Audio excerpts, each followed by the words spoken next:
And you join me in condemning the Indian government's decision to weaponize water and cut off the water supply for 240 million people. If we are to have a new dialogue with India, if we are to make new promises amongst each other, if we are to perhaps sign new treaties, then it's all the more important that we abide by our old treaties, so we have confidence in each other.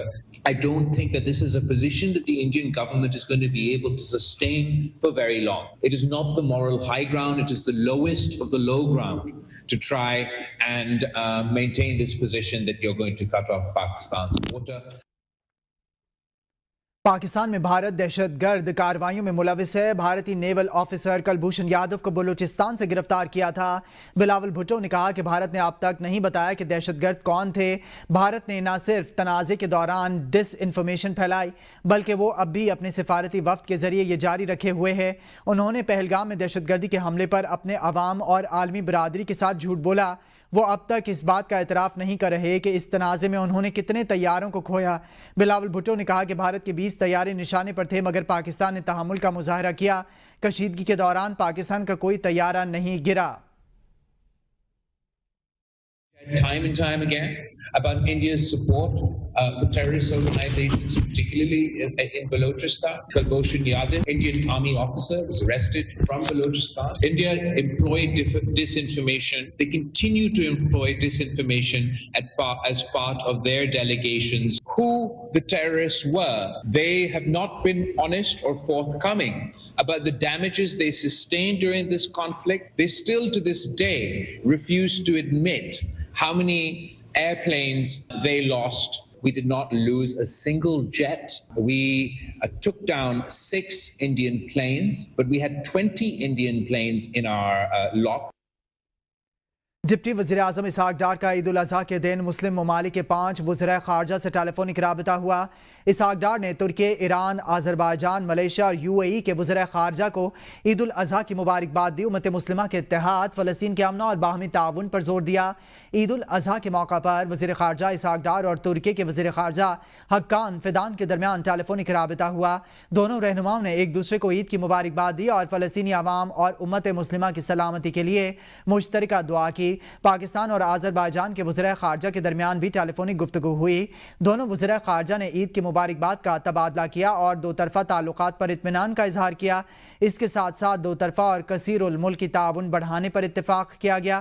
Pakistan اور Malaysia کے وزیر خارجہ کے درمیان بھی رابطہ ہوا۔ اسحاق ڈار اور وزیر خارجہ محمد حسن نے عید کی مبارکباد دی اور مسلم دنیا کے اتحاد اور خوشحالی پر زور دیا۔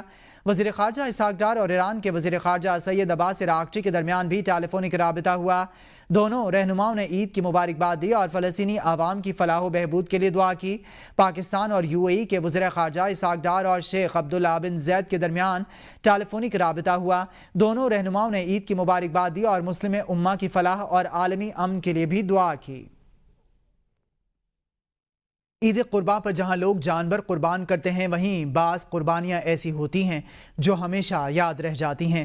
بلوچستان کے ضلع بارکھان کے شہید حوالدار انور احمد حسنی کو قربانی ایک ایسی ہی داستان ہے جس پر دیکھتے ہیں بیورو چیف مصطفیٰ بزدار کی یہ رپورٹ۔ عید قربان، قربانی کا دن جب ہر طرف جانوروں کی قربانی دی جا رہی تھی، بلوچستان کے ضلع بارکھان یونین کونسل رڑکن میں ایک اور قربانی کو یاد کیا گیا۔ وہ قربانی جس نے اس قوم کا سر فخر سے بلند کر دیا۔ حوالدار نور احمد حسنی جنہوں نے 14 نومبر 2024 کو دہشت گردوں سے لڑتے ہوئے شہادت پائی۔ عید کے دن ان کے والد اور بھائی ان کی قبر پر پہنچے۔ آنکھیں نم تھی مگر چہرے پر فخر تھا۔ والد نے کہا، ہم نے بیٹا ملک پر قربان کیا، یہی ہماری عید ہے، اور بھائیوں کا عزم تھا، ہم بھی اسی راہ پر ہیں، ملک کے لیے جان حاضر ہے۔ آج کا جو عید تھا اس میں نہیں تھا، ہم قبر میں آئے تھے ادھر قبرستان میں دعا کے لیے، ہم سب بھائی۔ اس نے قربانی دے دیا ہے وطن کی خاطر۔ میرا بھائی تھا، وہ اس نے ملک کی خاطر اپنی جان خاطر دے دی ہے، لیکن وہ اس کے جو میرا اور ہمارے 2 بھائی ہیں وہ بھی مطلب آرمی اور فوج میں ہیں، وہ بھی شہادت کمانا چاہتے ہیں اور اپنی جان قربان کرنا چاہتے ہیں۔ یہ صرف ایک خاندان کی بات نہیں، یہ پوری قوم کے جذبے کی کہانی ہے، ایک ایسی قربانی جو یاد بھی ہے اور فخر بھی۔ حوالدار نور احمد حسنی کا نام، ان کا جذبہ، ان کی قربانی جو ہمیشہ زندہ رہے گی۔ قوم انہیں، ان کے والد اور ان کے بھائیوں کو سلام پیش کرتی ہے۔ کیمرہ مین کے ساتھ غلام مصطفیٰ بزدار، ABN نیوز، کوئٹہ۔ عید قربان کے موقع پر بھی شہداء کی قربانیاں ہمارے دلوں میں زندہ ہیں۔ پاک فوج کے جوانوں نے ملکی وقار اور دفاع کی خاطر جانوں کا نذرانہ پیش کیا۔ عید الاضحیٰ کے موقع پر سپاہی محمد ثقلین شہید کے لواحقین کا پیغام۔ سپاہی محمد ثقلین شہید کے والد نے کہا کہ ہمارے بیٹے کی ہمیشہ سے خواہش ہوتی تھی کہ وہ عید اپنے گھر والوں کے ساتھ گزارے۔ میں اپنے بیٹے کے نام پر 2 قربانیاں بھی دے رہا ہوں۔ سپاہی محمد ثقلین شہید کے بھائی کا کہنا ہے کہ میرا بھائی اس عید پر ہمارے ساتھ نہیں ہوگا، اس کا ہمیں بہت دکھ ہے۔ عید کے دن بھائی خصوصی تیار ہوتے تھے اور بچوں کو گھمانے پھرانے لے کر جاتے تھے۔ سپاہی محمد ثقلین شہید جیسے بہادر سپوتوں کی قربانیاں ہماری تاریخ کا نہ بھلایا جانے والا باب ہیں۔ ارے تے میرے بچے دی کوشش ہوندی ہے کہ گھر آ کے اپنے بھائیاں نال اور بچے نال عید گزارن دی، خاندان وچ رشتہ داراں نال، سنگیاں بیلیاں نال، مگر شہادت دا بھی بڑا مین فخر ہے کہ میرا بچہ شہید ہویا۔ اللہ تعالیٰ میرے بچے تے ہزارہ رحمت عطا فرمائے۔ بھائی کی جو ہے شہادت وہ بہت اچھا رتبہ ہے، اللہ پاک بھائی میرے کے بہت مزید درجات بلند فرمائے، لیکن جو بھائی کی کمی ہے وہ تو ہم کبھی بھی پوری نہیں کر سکتے۔ ملک و قوم کے لیے اپنی جان کا نذرانہ پیش کرنے والے نائک توقیر عباس شہید اہل خانہ کا فخر اور جذبات سے بھرپور پیغام۔ نائک توقیر عباس شہید کی والدہ کا کہنا ہے کہ میرا بیٹا بہت فرما بردار تھا، ماں کو تکلیف ہوتی تو فوراً حاضر ہوتا۔ شہادت کو 4 ماہ بیت گئے لیکن ہم اسے پل بھر کے لیے بھی نہیں بھول سکے۔ نائک توقیر عباس شہید کے بھائی کا کہنا ہے کہ 2 عیدیں گھر نہ آیا، اس عید پر آنا تھا مگر شہادت کی خبر ملی۔ نائک توقیر عباس شہید کی بیٹی نے کہا کہ میرے والد کی جگہ کوئی نہیں لے سکتا، ان کی کمی ہر لمحہ محسوس ہوتی ہے۔ عید تو آ گئی ہے مگر میرے والد نہیں آئے۔ میرا بیٹا آندا تے بھائیاں نو ملدا، رشتہ داراں نو ملدا، سارے نال پیار محبت کریندا۔ بس ہن ساڈے چ نہیں، اسی بہوں اس نو 24 گھنٹے سانو نہیں بھولدا پیا۔ 4 مہینے ہو گئے ان شہادت پایا، سانو 1 منٹ بھی نہیں بھولدا پیا۔ شہید ہو گیا۔ جب ہمیں اس کی شہادت کی خبر ملی تو خوشی بھی تھی کہ وہ شہید ہو گیا ہے، دکھ بھی تھا کہ اس کی جوانی تھی، ایک بیٹی تھی، کیا کریں اللہ کی رضا اسی میں ہے۔ میرے پاپا بہت بہادر تھے اور انہوں نے دیش کے لیے جان قربان کی تھی۔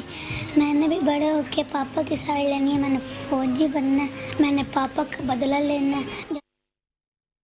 مشیر وزیر اعظم رانا ثناء اللہ نے پی ٹی آئی کو قومی ایشوز پر مذاکرات کی دعوت دے دی۔ انہوں نے کہا کہ پی ٹی آئی اس وقت کسی تحریک چلانے کی پوزیشن میں نہیں ہے، اگر ان کے ذہن میں کوئی غلط فہمی ہے تو اسے دور کر لیں کیونکہ قومی مفاد سیاسی ضد سے کہیں بالا تر ہے۔ وزیر اعظم نے مسائل کے حل کے لیے مل بیٹھنے کی آفر کی ہے۔ وقت کا تقاضا ہے کہ تمام سیاسی قوتیں مل کر ملک کو معاشی مشکلات سے نکالنے کے لیے کردار ادا کریں۔ اپوزیشن لیڈر کو چاہیے کہ وہ خط لکھنے کی بجائے وزیر اعظم کی ملاقات کی آفر کو ایکسیپٹ کرے، ان سے آگے ملے، آئیں بیٹھیں، ایسے الیکشن کمیشن کا انتخاب کریں جس میں یہ اہلیت ہو کہ وہ پاکستان میں صحیح الیکشن کروا سکیں۔ 24 کروڑ عوام کا مسئلہ معاشی مسئلہ ہے، جو پاکستان ڈیفالٹ کرنے جا رہا تھا وہ اب اس صورتحال سے تو نکل آیا ہے۔ پہلے اس مسئلے کو حل کرے۔ وزیر اعظم پاکستان میاں شہباز شریف نے اس بارے میں آن دی فلور آف دی ہاؤس پوری دنیا کو معلوم ہے کہ انہوں نے جو ہے وہ سب کو دعوت دی ہے کہ آئیں بیٹھیں، بلکہ ان کو یہ کہا ہے کہ میں آپ کے پاس آ کے بیٹھنے کو تیار ہوں۔ اپوزیشن لیڈر عمر ایوب کہتے ہیں کہ بانی کی کال پر احتجاجی تحریک شروع ہو جائے گی، ہماری جدوجہد رنگ لائے گی، جلد بانی پی ٹی آئی سمیت تمام پارٹی قیادت ہمارے درمیان ہوگی۔ اسپیکر نے میرے خلاف بغیر ثبوتوں کے فرمائشی ریفرنس دائر کیا، لوگوں نے بانی پی ٹی آئی کی محبت میں ووٹ دیے، میرے اوپر 200 ایف آئی آرز ہیں، پیکا ایکٹ کی بھی ایف آئی آر درج کر دیں، یہ سمجھتے ہیں کہ مجھے دبا سکتے ہیں، میں بانی کا سپاہی ہوں، ہم اپنے موقف سے پیچھے نہیں ہٹیں گے۔ اور حج کی سعادت انہوں نے نصیب ہوئی، انہیں اللہ تعالیٰ ان کی عبادات، ان کا حج کی دعائیں وہ قبول فرمائیں، ہماری دلی مبارک ہے ساروں کو، اللہ تعالیٰ خیر خیریت سے ان کو واپس اپنے گھر لوٹا کے لائیں۔ یہاں پہ میں یہ کہوں گا کہ وزیر اعظم عمران خان کاش ہمارے بیچ میں ہوتے، بشرا بی بی صاحبہ، شاہ محمود قریشی صاحب، اعجاز چودھری صاحب، میاں محمود رشید صاحب، عمر چیمہ صاحب، ہمارے قریبی ساتھی حسان نیازی صاحب اور ہمارے جتنے بھی پابند سلاسل لوگ ہیں، پولیٹیکل ورکرز ہیں، پولیٹیکل قیدی ہیں، ان کی کوئی غلطی نہیں، ان کی صرف یہ غلطی ہے وہ محبت کرتے ہیں پاکستان سے، وزیر اعظم عمران خان صاحب سے، پاکستان تحریک انصاف سے، اور جلد انشاءاللہ ہماری جدوجہد رنگ لائے گی اور وہ ہمارے بیچ ہوں گے۔ یہ فاشسٹ رجیم شہباز شریف کی یہ زیادہ دیر چل نہیں سکتی، کیونکہ وزیر اعظم عمران خان صاحب اور پاکستان تحریک انصاف حق اور سچ کی لڑائی لڑ رہے ہیں۔ چیئرمین سینٹ سید یوسف رضا گیلانی کہتے ہیں کہ سیاسی استحکام ضروری ہے، سیاسی استحکام سے ہی معاشی استحکام آئے گا۔ ہمارے بیانیوں کو لوگ مان رہے ہیں، بجٹ میں عوام کو ریلیف دینا چاہیے۔ ملتان میں میڈیا سے گفتگو میں یوسف رضا گیلانی نے کہا کہ عید الاضحیٰ پر شہداء کو یاد رکھا جائے، غریبوں کا بھی خیال رکھا جائے۔ عید کے موقع پر میں قوم کو پیغام دوں گا کہ اس موقع پر آپ ان شہداء کو اور پاک جوان فوج کے جو جوان ہیں جو شہید ہوئے ہیں، جنہوں نے جمع مردی کے ساتھ مقابلہ کیا ہے، اور وہ لوگ جو غریب ہیں، اسلامی امہ کے لوگوں سے اپیل کروں گا کہ ان کی وہ مدد کریں اور ان کا خیال کریں، غریبوں کا خیال کریں۔ اور اس بجٹ میں بھی میں گورنمنٹ سے بھی یہ کہوں گا وہ غریب عوام کو ریلیف کریں۔ وزیر اعلیٰ خیبر پختونخوا الیمین گنڈاپور نے کہا ہے کہ طاقتور حلقے اپنی انا کو چھوڑ کر ملک کی خاطر بانی پی ٹی آئی کو باعزت رہا کریں۔ بانی پی ٹی آئی سیاسی اور معاشی استحکام کی ضمانت ہیں، ان کی رہائی ناگزیر ہے۔ بانی پی ٹی آئی پاکستانی عوام کی خاطر قید و بند کی صحبتیں برداشت کر رہے ہیں۔ بانی کو توڑنے کے لیے بشرا بی بی کو بھی ناکردہ جرم میں قید کیا گیا۔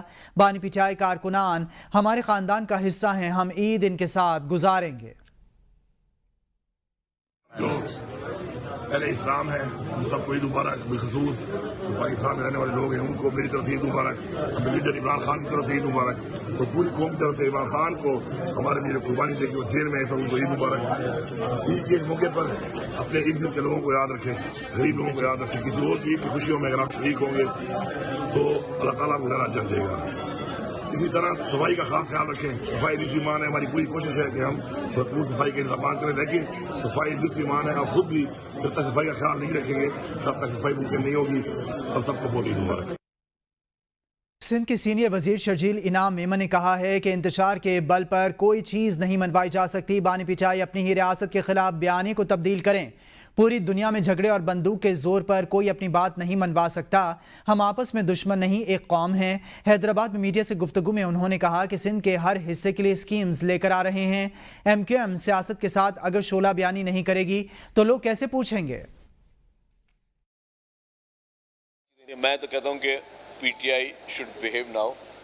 عمران خان صاحب اس سارے ایپیسوڈ جو گزرا ہے وہ اپنی چیزوں پہ نظر رکھیں، اور کانفلکٹ کلیش اپنی ہی اسٹیٹ کے خلاف اور انٹرنیشنلی یا لوکلی جو بیانیہ ہے اس کو تبدیل کریں، اور ایک پازیٹیو سوچ کے ساتھ آگے آئیں۔ ہم دیکھیں ہم سب پاکستانی ہیں، پوری دنیا میں کہیں پہ اس طرح کی چیزیں نہیں ہوئی ہیں کہ آپ گن پوائنٹ کے زور پر، بدتمیزی کے زور پہ، جھگڑے کے زور پہ یا کلیش کے زور پر آپ کبھی کوئی چیز پاس کروا سکیں۔ ابھی بھی پاکستان کی ہسٹری ہے کہ آج تک کبھی بھی پاکستان میں جو انتشار کے طور پہ کوئی بات نہیں منوائی جا سکتی۔ دیکھیں جی، ایم کیو ایم کو سیاست تو کرنی ہے نا انہوں نے، اگر یہ شعلہ بیانی نہیں کرے گی ایم کیو ایم تو لوگ ان کے لیے بارے میں کیا سوچیں گے کہ یار کیوں چپ ہے۔ تو ٹھیک ہے، ہم ایم کیو ایم کی مجبوری سمجھتے ہیں، ہم ایم کیو ایم کی لاچاری سمجھتے ہیں، ہم ایم کیو ایم کی مسکینی سمجھتے ہیں، تو اگر وہ ایک مجبوری کی بنا پر اگر وہ تنقید کرے تو کرنے دیں۔ میئر کراچی مرتضیٰ وہاب کا کہنا ہے کہ شہر کی صورتحال اس وقت کنٹرول میں ہے، شہریوں کی شکایات ہنگامی بنیادوں پر دور کی جا رہی ہیں۔ میں جناح ٹاؤن میں اس وقت کلیکشن پوائنٹس پر موجود ہوں، گلیوں سے علائشیں اٹھا کر کے جی اے گراؤنڈ لاتے ہیں۔ شرافی گوٹ اور گوند پاس، جام چاکر روڈ پر ہم نے خندقیں کھودی ہیں۔ 3000 سے زائد مشینیں اس وقت شہر میں کام کر رہی ہیں۔ 11000 سے زائد سینیٹری ورکرز آپریشن پر تعینات کیے گئے ہیں۔ صبح 6:30 بجے سے آپریشن کا آغاز کر دیا گیا تھا۔ 4200 ٹن علائشوں کو اب تک دفن کیا جا چکا ہے۔ علائشوں کو ٹھکانے لگانے کا آپریشن رات گئے تک چلتا رہے گا۔ شہری ساتھ دیں گے تو ہم آپریشن کو کامیاب بنا سکیں گے۔ مجھے خوشی ہوتی ہے آپ کو بتاتے ہوئے کہ بائی اینڈ لارج ہمارا شہر ابھی تک الحمدللہ، اللہ بری نظر سے حاسدوں کے شر سے بچائے، سچویشن انڈر کنٹرول رہی ہے۔ 11800 ٹن وزنی علائشوں کو وہاں پر زمین بوس کیا جا چکا ہے، اور یہ آپریشن رات گئے تک جاری رہے گا۔ ہمیں اگر اپنے شہر کو ٹھیک کرنا ہے تو شہر کے لوگوں کو، شہر کے باسیوں کو اپنی شہری حکومت کو اپنانا ہوگا۔ اپنا کردار ادا کریں اور کردار ادا کرتے ہوئے ہمارا ساتھ دیں تاکہ شہر کو صاف ستھرا رکھنے میں ہم سب متحرک طریقے سے چیزوں کو بہتر بنا سکیں۔